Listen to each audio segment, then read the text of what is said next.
क्या आपने कभी सोचा है कि जीवन में सबसे बड़ा मार्ग कौन सा है? कर्मयोग, ज्ञान योग या भक्ति योग?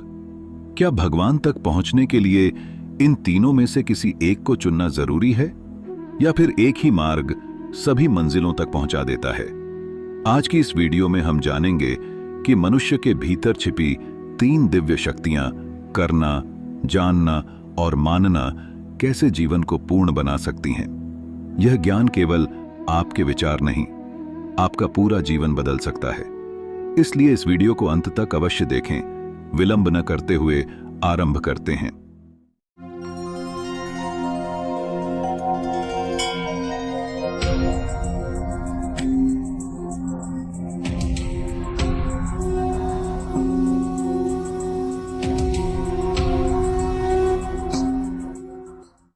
शास्त्र बताते हैं कि मनुष्य जन्म केवल भोग करने के लिए नहीं मिला, यह साधना का अवसर है।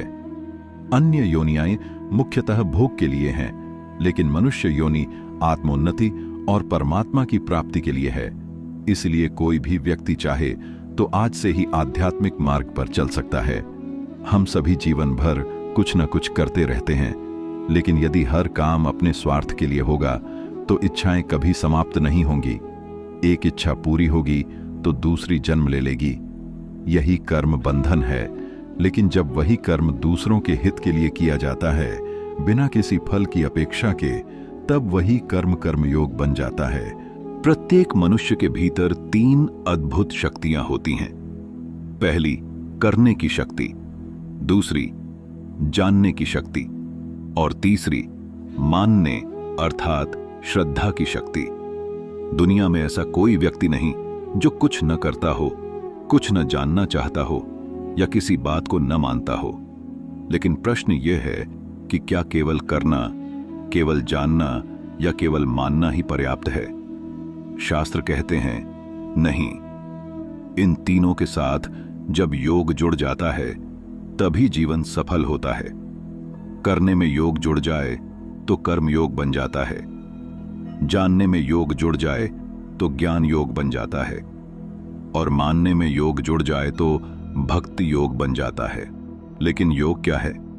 भगवान श्री कृष्ण गीता में कहते हैं, समत्वम योग उच्यते, अर्थात सुख दुख, लाभ हानि, राग द्वेष से ऊपर उठकर समभाव में रहना ही योग है।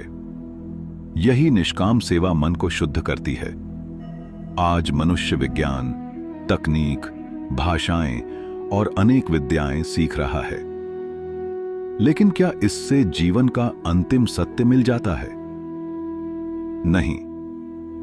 जब तक हम स्वयं को नहीं पहचानते, मैं कौन हूं, मेरा वास्तविक स्वरूप क्या है, तब तक हमारा ज्ञान अधूरा ही रहता है। आत्मा का ज्ञान ही सच्चा ज्ञान है। इसी को ज्ञान योग कहा गया है। अब बात करते हैं तीसरी शक्ति की, मानना अर्थात श्रद्धा। संसार बदलता रहता है। जो आज है वह कल नहीं रहेगा, लेकिन परमात्मा न पहले कभी नष्ट हुए, न आज हैं, न भविष्य में होंगे। वे सदा विद्यमान हैं। इसीलिए परमात्मा तर्क का नहीं, श्रद्धा का विषय है। जब मनुष्य पूरे विश्वास से स्वीकार कर लेता है कि परमात्मा है, वही मेरे आधार हैं, वही मेरा अंतिम लक्ष्य है, तब उसकी श्रद्धा उसे स्वयं परमात्मा तक पहुंचा देती है। शास्त्र कहते हैं कि आध्यात्मिक जीवन में सबसे आवश्यक है दृढ़ता। ऐसी दृढ़ता की परिस्थितियां बदल जाएं, लोग बदल जाएं, लेकिन विश्वास न डगमगाए।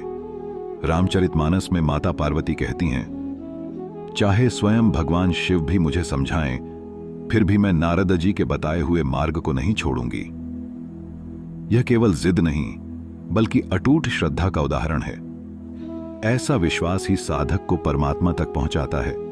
यदि आप दूसरों के लिए निस्वार्थ कर्म करते हैं तो कर्म योग पूर्ण हो जाता है। यदि आप स्वयं को जान लेते हैं तो ज्ञान योग पूर्ण हो जाता है। यदि आप परमात्मा पर अटल विश्वास कर लेते हैं तो भक्ति योग पूर्ण हो जाता है।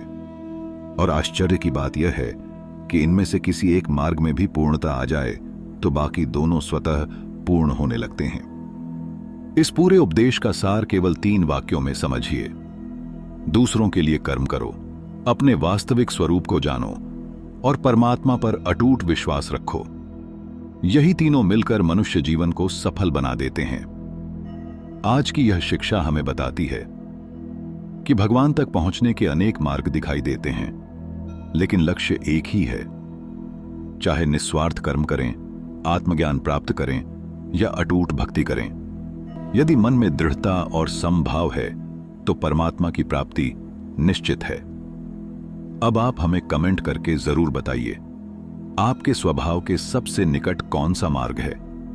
कर्मयोग, ज्ञान योग या भक्ति योग? अगर यह ज्ञान आपको प्रेरणादायक लगा हो तो वीडियो को लाइक करें, अपने परिवार और मित्रों के साथ शेयर करें और ऐसे ही सनातन ज्ञान से जुड़ने के लिए धर्मार्थ चैनल को सब्सक्राइब करके बेल आइकन अवश्य दबाएं। मिलते हैं एक और ज्ञानवर्धक प्रस्तुति के साथ, तब तक के लिए जय जय श्री राम।